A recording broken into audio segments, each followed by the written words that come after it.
Here we've got a nice clean groove, and the first thing I want to do is, you probably can see there's a couple of marks here that's really left over. There's blemishes from the old cane been on there, and there's a bit of dust, so I just go over a little bit of sandpaper along the edges here to clean it up, and also just clean the groove out a little bit, and any sharp edges just on here, as well as the input side of the frame.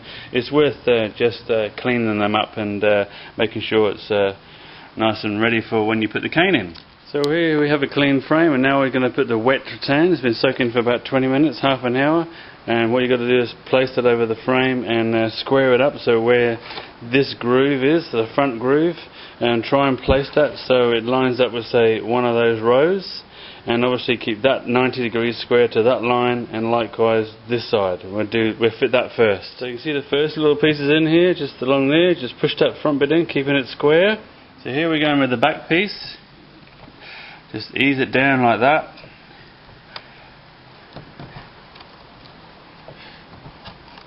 And that's going in nice and easy. And back there, so you can see that I'm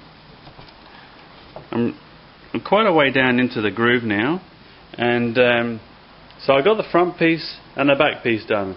Now effectively you can come around and start doing the sides, but because this is a nice square front at the back here, the front in the seat here, what we really need to do is just maintain that. So once the back's in a little bit, the best thing to do is continue on with the front, and you can see it's quite easy enough. I'm going to put the camera down because you really need another hand. The other hand will be sort of holding this in and just pushing that up like that to assist the cane into the groove. So I'll put the camera on the side so you can view the whole process, and I'll push the cane all the way around into the frame. So yeah, you can ease the cane in a lot easier when you've got two hands. So that's in. So all the front's in. Just make sure, go over it a bit more and make sure that it's nice and flat, right down into the groove. I'll do a bit more of the back. And yeah, don't forget, if you've got a workbench, I mean, I've got a little bit of laminate down on here so it slides around easier. I mean, carpet's quite good, but anything where it's going to make your life a lot easier to put the cane in.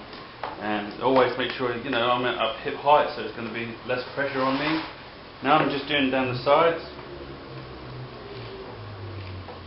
And just go nice. I mean, I'm doing it fairly quickly now, but just go nice and slow to begin with. Don't make it a race. If you got to get caught away on the phone like I did a minute ago, and you get distracted or something happens, and this starts drying out, don't worry too much. Just spray a little bit more water. Just as long as it stays wet all the time, you can always come back to the job. I mean, ideally, it's best to start the job and finish it completely. But if that happens, don't worry, and just carry on with the job as long as you keep this nice and wet.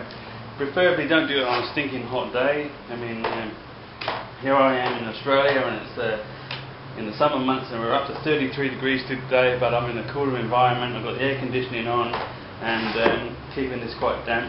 And it's fine, but yeah, if you're out in a shed somewhere in the backyard and it's a stinking hot environment, I wouldn't bother doing it because the cane will just dry out too quick. You don't want that. Now, with a nice sharp standing knife or utility knife, nice new blade, what we're going to do now is probably the most difficult bit in a way, really, but you position your knife along the outside edge of 1 millimeter below the outside edge. And what you're going to do is, I mean, I'm right-handed, but with your left hand, hang on, with your left hand, hold this cane back a little bit, and you can probably just see the edge of the groove. Aim your knife just below that and start cutting very carefully, and obviously avoid cutting into your wrist like that. You don't want that to happen, because the worst thing is if you start bleeding and it goes on the rattan, it's going to be blooming awkward to try and get off. So let alone having a slit wrist, you don't want to have that and make a mess of your work. That's done. Now next bit of PVA glue, just carefully run a little bit along there quite easily. So now we've got to gently tap the pith core in. You cut a piece that's about just a bit longer than the front, as you can see here, and then one piece for the back, because you can see on the corners of this particular chair it's cut at 90 degrees, and there we're going to do a little mitre joint. So gently tap the core into the groove. Just start tapping this in, work your way around. I'm doing it one-handed, so it's not too but work that all the way around. Just tapping that way around, and you go all the way around to keep the air bubbles out, and eventually work your way around to the front again. Cut here, you just aim across the top of the spline, and where you see 90 degrees, put a 45-degree angle and cut carefully down there, and that's how you finish it off. That's it. Just wipe off any excess glue you got squirting out the side of the frames. And there we have it.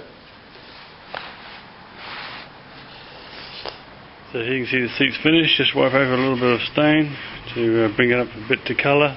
This is light oak stain, thinned down with a bit of terps, and just enough to give it that little edge. And there we have it. All finished, all secured.